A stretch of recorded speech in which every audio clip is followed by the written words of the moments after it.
Welcome to week 8, and in this week our main goal is to focus on power series. Now power series is a very special type of a series written in this format, and the most unique feature of this power series is that you have got a variable x in here and these terms are constants, right? Let's do an example. Before going into an example, you can see that when you expand, just forget about this variable term for a moment and just concentrate on the expansion of this sigma notation, right? So how do we expand this sort of a sigma notation?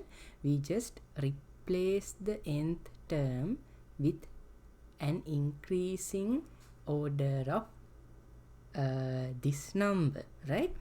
So the first term will be the one corresponds to n equals 0. So in all these places we should replace it with 0, and here you have to replace it with n equals 1. So this becomes c1, this becomes to the power 1, and the next term it will be 2 and 2. So likewise all the terms will be created according to this general format, right? And there's another thing I want to highlight. Now here in this case, if we are substituting n equals 0, then it's like this term will not make any difference, because here you will get something to the power 0 which is equal to 1. So what you will have is only this term. Okay, right? So I'll do an example, then it will be more clear, right? So now, as I explained, this will be a constant. So for example, let's take a equals 3. Okay, and this will be a certain sequence, right? This will be a certain sequence starting with the same indexing, right? So we should start at 0 and go up to infinity. Now let's have, for our example, let's have our sequence to be 1 over n. Okay, well, not n, let's have it as n plus 1, because if it is 1 over n you cannot substitute 0, right? Okay, so we will have this one. So that means our sequence of cn's will be like this, right? 1 over 2, 1 over 3, 1 over 4. Likewise, you will have a sequence of cn, right? And then according to these two values, let's see what will happen if we expand the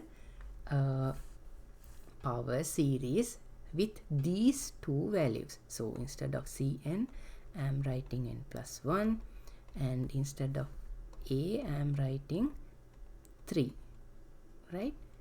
So what we will have will be something like this. It starts at 0 and goes up to infinity, and I have replaced cn's with this sequence and a with this number, right?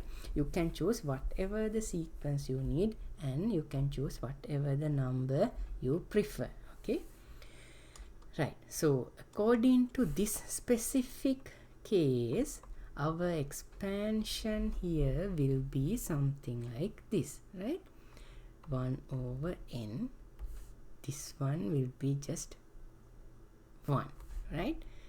Plus c1, and now this is c0, this is c1, c2, c3, likewise, right?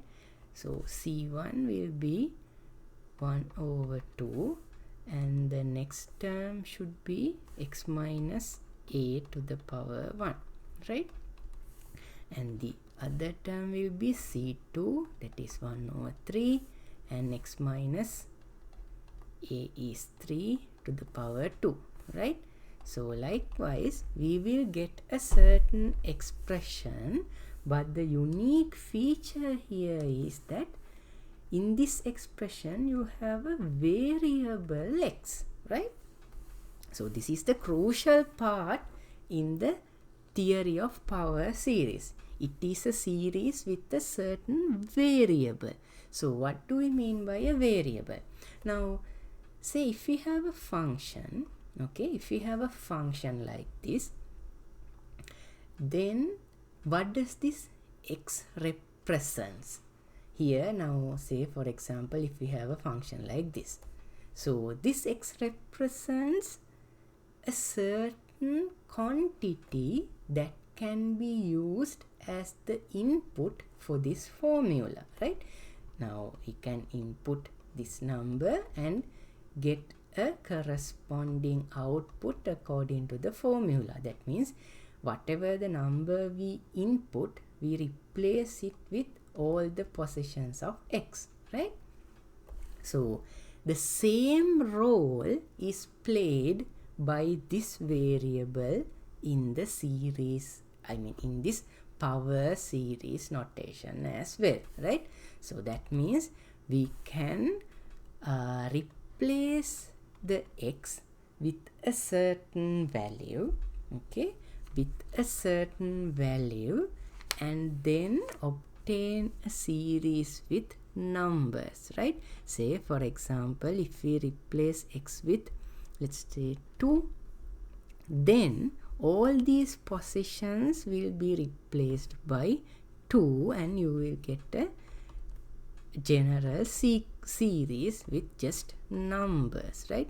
So this will be -1 and this will be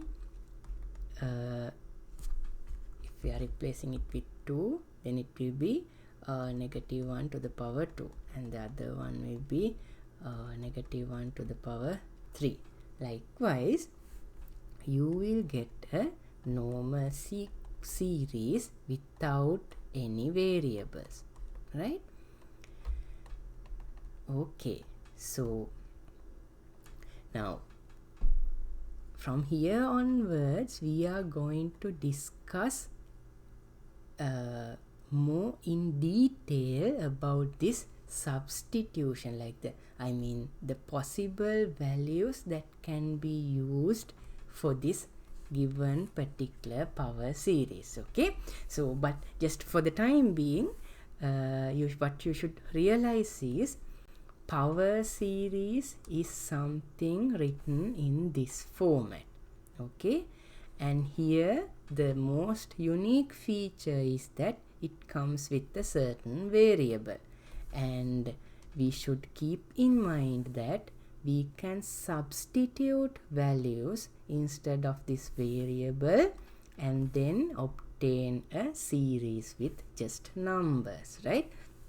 So in the next couple of videos we will go over some more theorems or kind of properties of this power series.